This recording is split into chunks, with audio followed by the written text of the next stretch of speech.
are these are prerequisites. Even Avalokiteshvara's empowerment, one cannot be given to you if you have not taken refuge. So anyone who actually sits in an empowerment room, the first thing the Lama would say is, anyone, if you have not taken refuge, please, it's the wrong room. Or, you cannot take this initiation. Because, it's like, would you give your withholdings to someone who has not really, promised that I am withholding my discipline and moral to hold the Dharma? Would you trust someone? Is it about the fact that they are taking the vow, or is it in the knowledge that we gain as we take on those vows and study? No, you cannot, basically,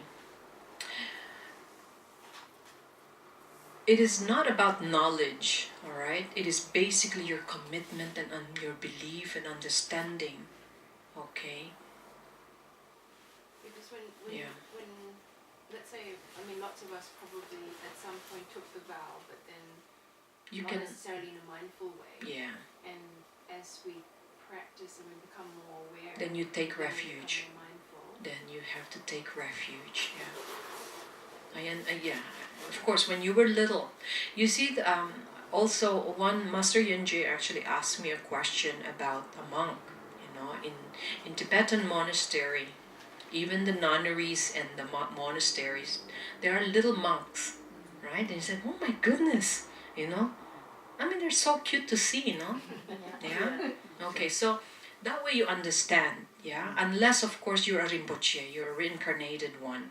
When you start at five, you're already brought to the monastery, and you're studying already because that's different. But for the little other monks, okay, the parents actually send them to the monastery, okay, and ask the Lama. They said, "My son, I think, have the potential because he has some qualities." And so they bring them, right? And the abbot would look and meet the child, about 5, 6, okay? The youngest I think, is 6 or 7. They cannot accept 5, only Rinpoches, okay? Because they have the qualities. But when they receive them, if the Lama sees, because they have a little bit of course, they have clairvoyance, okay? They will not accept the child to the monastery if he has no quality, because he doesn't want to disappoint the parents. But if they are accepted, it's because they have qualities, but it's not guaranteed, okay? Remember, causes and conditions? So from 8 years old, they have to be in the monastery all the way. They will learn mantras, recitation, they sit, they discipline, they recite, they memorize, right? At the age of 16 and 17, if they are still there, they are already debating, they know, all the philosophy, they study. Then they receive ordination. Yeah, only at that age.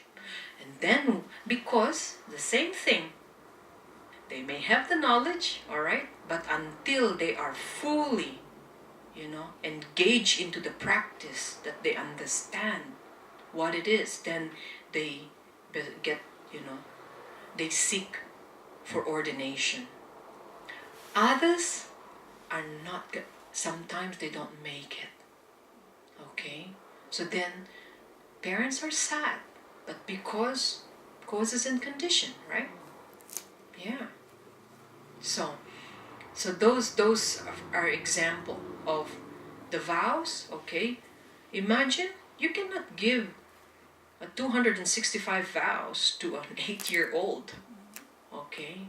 And so they go gradually from 34, to 65 to 265, okay?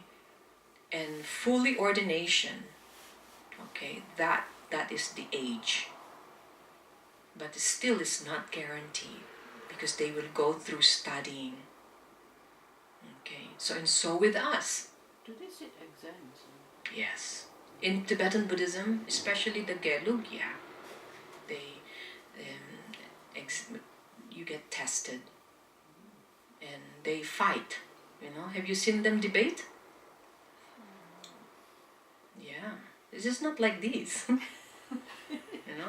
We debate, because you make sure that your view, like because that's your understanding what you're saying.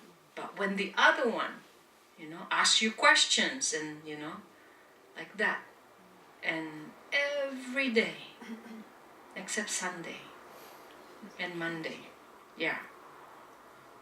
Okay. What else? What number are we? 2. 2. Now, so it is the basis of taking the 3 kinds of vows, which are pratimoksha vow, which are your precepts. Okay? It is the basis to take the bodhisattva vow. Now, this is a different vow.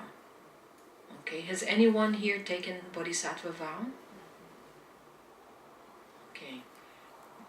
When you, at some stage, alright, ready to take bodhisattva vow, you will of course need to take that from the higher lama who would give you this. Then you become you thread, you practice to become bodhisattva. Okay? And you have 14 vows for that. And then, when you have that vow, if you advance more of your studies and understanding, you can then receive the tantric vows. Okay? So, tantric vows is just not given to anyone. Alright? So, you have to thread, you basically have a lot of studying, okay, and also your discipline is supposed to be impeccable. Okay? So taking refuge is very important in receiving any vows. Yeah? So the third is, even if we do not undertake such practice as prostrating and reciting mantras, taking refuge, has very great power to eliminate negative imprints. Can you believe that? So from now on, you take this seriously. Even if you if you don't prostrate, you don't do prostrations, or even if you do not recite mantras, but if you take and recite to take the refuge, sincerely, it is greater than that. Okay? And number 4 is to accumulate a vast amount of merit. And that's why there is even a retreat that all you do is taking refuge with prostration. They do this in like almost 3 months to accumulate vast merit. And you know what it does to you?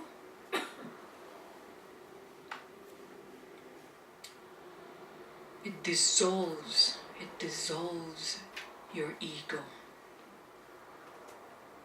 Your head's always down, and such a great merit. Remember what merit means? What was a lot? If anyone remembered what I said about merits, why merits? why it becomes merit? Because you're not doing the bad thing. That's very good. Well, what's merit all about? Because sometimes this is one important subject that sometimes we don't like merits because as in, well, I'm not doing it just because for merit. Yeah, it is taken in a negative, different connotation. I need now to just explain this quickly. Merit is not about something that you were gonna be bragging about. Because merit, you will only accumulate merit, okay, when the object and or the activity you're doing is dissolving your ego, is merit. But if you come here, but yet your ego is so high because you think you're so intelligent, this and that is not merit at all. You understand? Yeah. This quantifies this definition of merit. Merit means you have a great merit because you dissolve, you cut and dismantle your ego.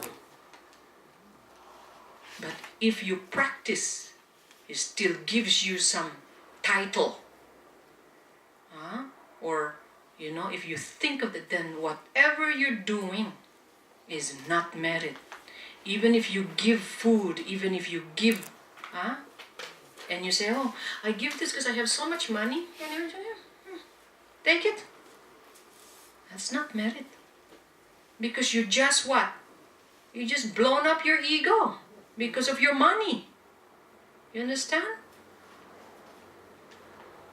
When you give to the Sangha or to Rinpoche, some gift, and it has to be like the most elaborate gift. Be careful with that. What are your intentions?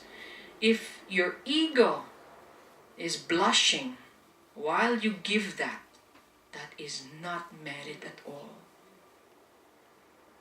But if your ego, you want to give something is because you wish for that other person to enjoy, especially the things that you like, and you give it away, that is because you're cutting your greediness. That is merit. And you say, take this because I like it so much. I'm going to cut my ego now. Give it like... But you said, oh, wow. Yeah? Because ego is like this. Is like the legal weight, Yeah? The balance in the court. You know how they have the balance, what do you call this, scale? If your ego is heavy on this side, yeah? I mean, if you are heavy, yeah, your ego is high.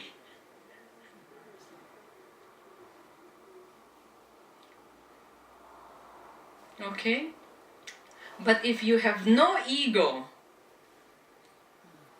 okay, if you have no ego at all, wow, you are very light. Very light. That is what merit is. Okay? Just a quick question. How is it that reciting the taking refuge alone is enough? I mean, Good, because it feels like doing nothing. I do know that. yes, because again, you think that because I'll explain to you now. as you go ahead, everybody take your note. Yeah? Alright. I'd like you to really understand that when you read prayers and texts, okay, and you just say, I go for refuge, right? Until I am enlightened. That means it's, wow, that's from this point on until the time of enlightenment, I go for refuge. Okay? It's not just a paper that I'm reading here. That my goodness, from this birth until I die and to the next life. That's a long way. Right? This is serious. I said, I take refuge to the Buddha only, to the Dharma, and to the Sangha. That is a commitment. And by seriously, you say, no matter what it takes until the end, until I get enlightened. That's it. You just said that. Yeah? If you say your prayers like this, that your tears, yeah, eyes are teary. I guess that's me. So that's me. Yeah, because you transform what the letters is saying to what it meant here. Until I am enlightened. Yeah? And then by my merits of practicing giving, because when you give, yeah, it cuts all your greediness and other perfections. And then you wish, may I become a Buddha. May I. And even if you say, even if I don't look like one, may I. May this mind. Sometimes when you wish for something, you know, when you're so desperate, it's like, if I ever have the chance, may you please bestow blessings upon me. That is profound. You see? So then an ordinary writing become profound. Because you really mean it. That is how it is transformed. Within the mind is already say, you know what? Yeah, until I am enlightened, I'll do this. I will do this. Period. Yeah? So, taking refuge closes the door to the realms of misfortunes. That's it. Isn't this amazing? You probably don't even know this. That if you take refuge sincerely and genuinely, you basically closes the doors of the lower realms. You will not enter there. What a benefit. And then 6. Now this is very, very important. Many people complain of being afflicted by spirits, okay, unable to sleep, okay, and so forth. But if we take refuge sincerely, not just by, I go for refuge until I am enlightened. You do this with feelings. Remember, as I've said, when you pray, you do it with feelings. Yeah, just to invoke that. Yeah, we take refuge sincerely, then the power of the merits that you have collected by taking that refuge, it will make, it will be impossible for the spirits to harm us. It is not okay. You see, without studying. You don't know, like, oh, well, I will be protected, Manjushri with his swords will be protecting me from harm, It's not like that. Okay? It is because of your profound merit for sincerely taking refuge. No one, even human and non-humans, cannot harm you. What a... You even know that? Probably not, right? That's why you're always afraid. It's like, well, I have to close the gate. I have to double lock this, you know? Well, the ghost can still come, the bad spirits. Do you think they can go through the window? But then how come you cannot sleep? Even the doors are locked. Double locked. And it has an alarm. Motion alarm. Yeah?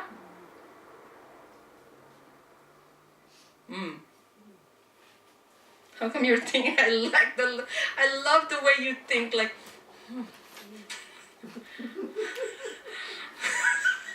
this is good. It's engaging that mind. Yeah. Get it out of the cage a little bit. And then the last two, which is very, very. If you know, you probably don't even know this.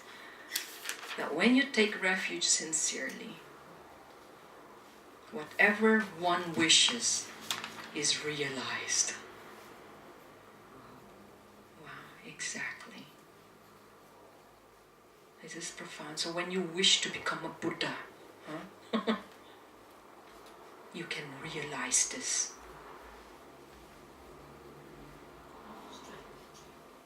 And the last one. We then quickly approach Buddhahood because of that sincerity of taking refuge.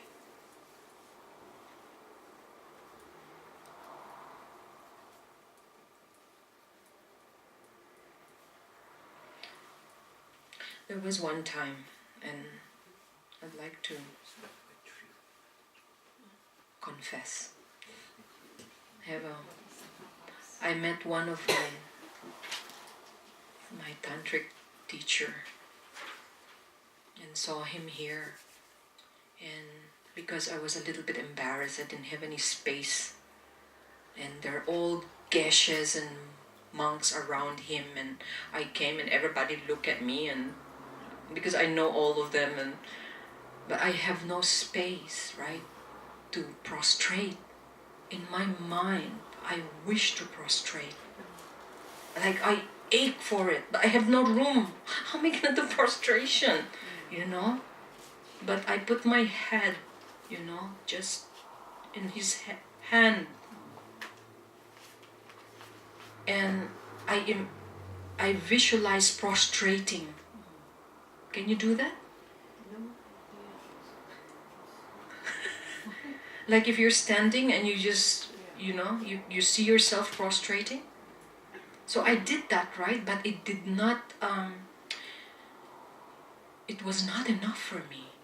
And I was inside, I was like teary. I think, when you see your teachers like that, it's just the because of their kindness, like yeah. And then because everyone's watching, and one geshe said, "Oh, okay," and it's like they want me to leave, right? So that, okay, then I finished my little, and Rinpoche was talking a little bit, and then I left and said goodbye and all that. When I got here, I cannot go on the day without even, I said, why have I hesitated to prostrate in front of him? I may not have a chance. And I cried all night, like almost I'm talking to him. And even now. So I'm telling you, when you are in front of your profound master, because there's no chance, I don't know if I'll see him again. And I hesitated because I felt a little bit embarrassed. I could have gone to the other and did my prostration. I did not. And until now, but But anyways, I purified, right? Like long night, like cry non-stop. But because is it my ego? No, yes, because I was embarrassed,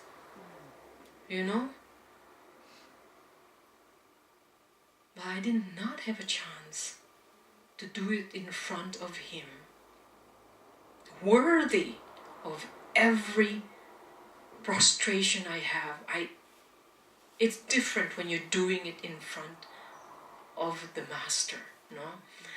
Wow, until now, I regret. So, when you prostrate with, just because you're embarrassed, don't. Do it because for the teacher. Sometimes you want to really bow for Sifu because maybe she has done something amazing for you. Put that head on the ground. Don't miss it. Don't. Like right now, and I said, I will never do this again.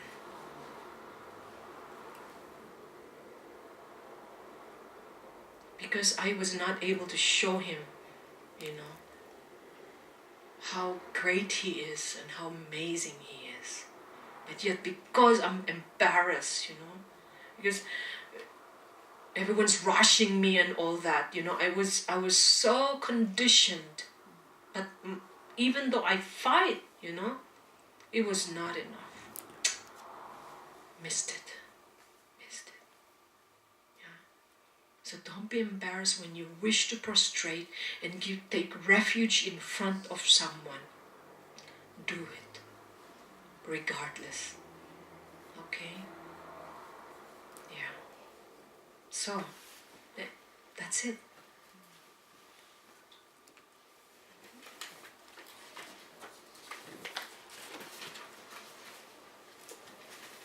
Okay, so let's dedicate.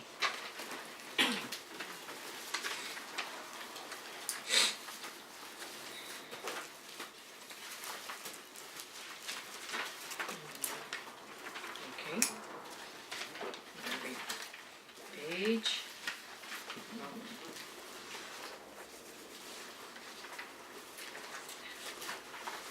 Make up your mind. Okay. Okay, page 3.